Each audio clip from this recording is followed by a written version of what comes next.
آج کے ایپیسوڈ میں ہم لوگ بات کریں گے کہ دین یا ریلیجین ہوتا کیا ہے۔ دراصل دین ان حکموں یا آرڈرز کو کہتے ہیں جو اللہ کی طرف سے ہم انسانوں کو دیے جاتے ہیں، یعنی کہ اللہ ہم انسانوں کو کچھ کرنے کا اور کچھ نہ کرنے کا آرڈر دیتے ہیں۔ انہی آرڈرز یا حکموں کو دین یا ریلیجیس کہتے ہیں۔ اب کیونکہ ہم لوگ اللہ سے ڈائریکٹ بات تو کر نہیں سکتے، تو اب ہم لوگوں کو کیسے پتہ چلے گا کہ اللہ نے یا بھگوان نے انسانوں کو کیا آرڈرز دیے ہیں؟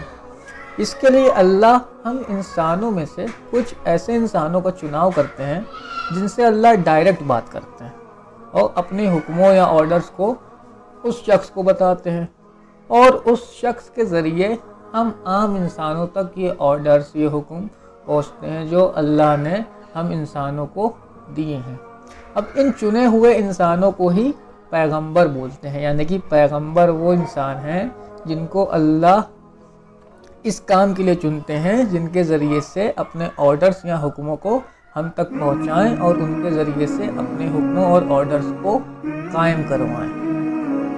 اب ہم لوگوں کو یہ سمجھنا پڑے گا کہ اللہ کی طرف سے ہم لوگوں کو کس طرح کے حکم یا آرڈر ملتے ہیں۔ تو اللہ کی طرف سے ہم لوگوں کو دو طرح کے آرڈرز ملتے ہیں۔ کچھ ایسے کام ہیں جن کو کرنے سے ہم لوگوں کو منع کیا گیا، جیسے جھوٹ بولنا، شراب پینا یا چوری کرنا ایٹسیٹرا۔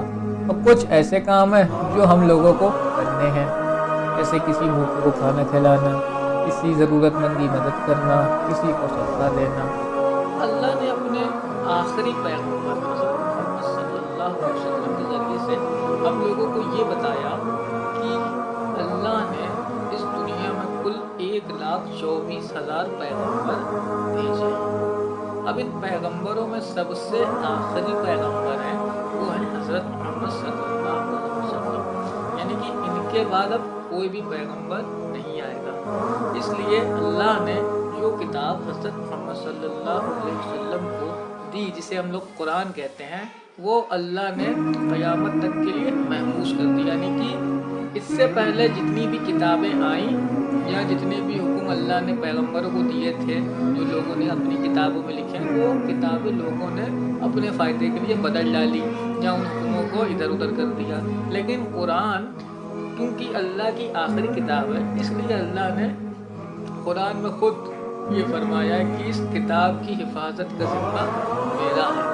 اب ابھی تک جو میں نے بات کہی اس سے ایک بات یہ سمجھ میں آتی ہے کہ اب اگر ہمیں یہ جاننا ہے کہ اللہ نے ہمیں کیا حکم دیے ہیں، کیا کرنے کے لیے بولا ہے، کیا کرنے کے لیے نہیں بولا ہے، تو ہم کو قرآن کو پڑھنا پڑے گا اور اسے سمجھنا پڑے گا۔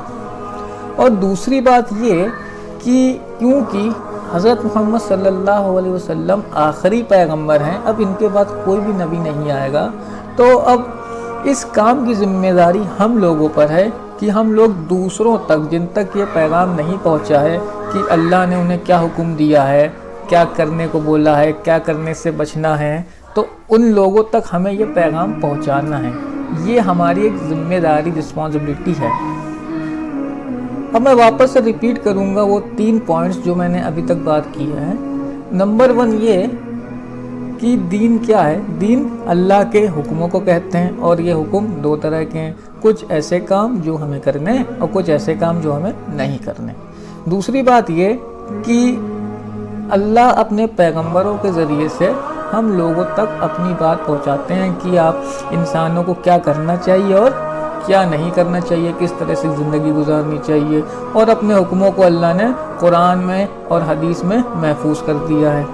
تیسری بات یہ کہ اب حضرت محمد صلی اللہ علیہ وسلم کے بعد کوئی بھی نبی نہیں آئے گا۔ یہ بات قرآن میں بھی لکھی ہے کہ یہ آخری نبی ہیں، ان کے بعد کوئی بھی نبی نہیں آئے گا۔